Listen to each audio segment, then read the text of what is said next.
conversar mais uma vez com o professor Vinícius Vieira, professor de Relações Internacionais da FAAP e da FGV, que está nos ajudando a entender, né? Professor, acompanhamos, desculpa mais uma vez ter te cortado, é que a todo momento as autoridades vão chegando, o presidente Lula estava marcando presença ali, chegando ao MAN, e aí eu tive de te interromper. Aproveitando a deixa, né, que eu fiz a pergunta a Jussara, eu estendo ao senhor. Qual que é a importância do Brasil estar liderando G20, agora, né, cúpula do BRICS, COP30 também em novembro aqui no país, nesse momento que é um momento de desgaste do governo, não somente aqui no nosso parquinho de forma interna do país, mas a imagem que está chegando também lá para algumas autoridades fora do país, por exemplo, a The Economist, uma revista tão importante, né, criticando a imagem do Brasil internamente e externamente. Como é que o senhor avalia o Brasil nessa liderança da cúpula do BRICS?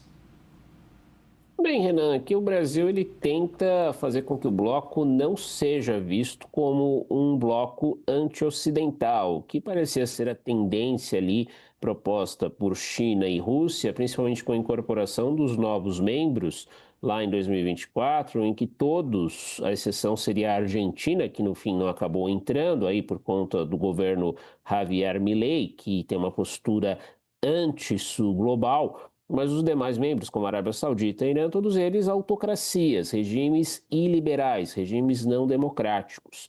Então, o Brasil, sob a liderança de Lula, tem esse desafio, até mesmo porque, como foi bem mostrado aí anteriormente, a The Economist, que acaba ali servindo como um reflexo, principalmente da maneira de ver o mundo entre os círculos mais fortes de poder econômico e político do Ocidente, o Brasil como tendo posturas anti-ocidentais. Então, os BRICS podem ser uma oportunidade, esse encontro no Brasil, para que o Lula indique, olha, nosso caminho não é, na verdade, anti-ocidental, mas é um caminho no que de defesa do multilateralismo. E me parece que já vem sendo essa toada, com sucessos e com fracassos por parte do Brasil e por parte dos BRICS, aí nos últimos anos. Mais decisivo, porém, para uma eventual reaproximação com o Ocidente, me parece, será a COP30, porque a pauta ambiental é muito forte ainda, principalmente em círculos europeus, inclusive entre alguns membros da direita, que tende hoje a ser mais cética em relação à questão climática, e com isso Lula talvez possa reafirmar ali alguma espécie de liderança moral, que, como a The Economist falou, ele de fato a perdeu aí em círculos, principalmente junto a líderes europeus, mas me parece que o Lula ainda é uma figura relativamente respeitada, principalmente entre os países emergentes, entre os países do sul global, principalmente naquilo que também é uma pauta que o governo deve incluir como parte aí da sua política atual, da política aí típica dos governos Lula, dos governos do PT, que é a questão da justiça social, ali principalmente referências à taxação dos super ricos. Professor, a gente sabe muito bem que temos, né, agora nessa cúpula do BRICS, países mais jovens que ingressaram ao bloco. E a pergunta é, com esse bloco mais ampliado, maior, as discussões elas tendem a ser um tanto quanto mais difíceis de se chegar a um consenso. O senhor acredita que essa cúpula vai mostrar um pouquinho da dificuldade de articulação entre os membros? Ou se a gente conseguir passar por uma cúpula um pouco mais tranquila, com uma resolução final, um recado final favorável, isso fortalece o bloco?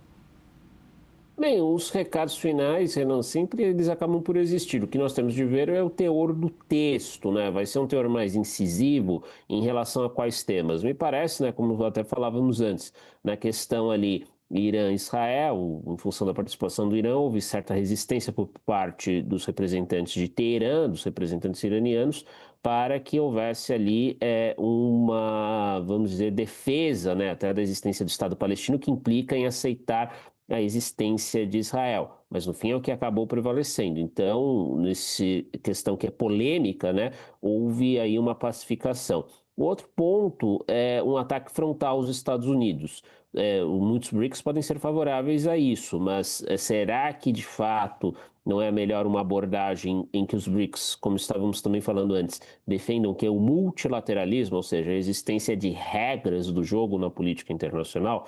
Me parece que, em função de todos esses países, à exceção de China e Rússia, serem considerados aquilo que a gente chama de potências médias no cenário internacional, eles tendem a encontrar um ponto de convergência que resolve boa parte das divergências, que é o quê? Defender regras, defender o direito internacional e abordagens multilaterais, ou seja, via organizações internacionais ou reuniões ou blocos informais para resolver os problemas do mundo. Nesse sentido, os BRICS, eles podem demonstrar mais coesão do que nunca.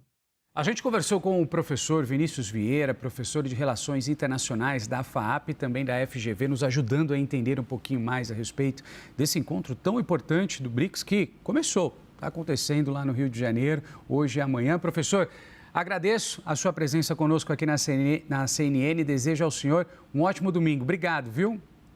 Muito obrigado, excelente domingo a todos, até mais.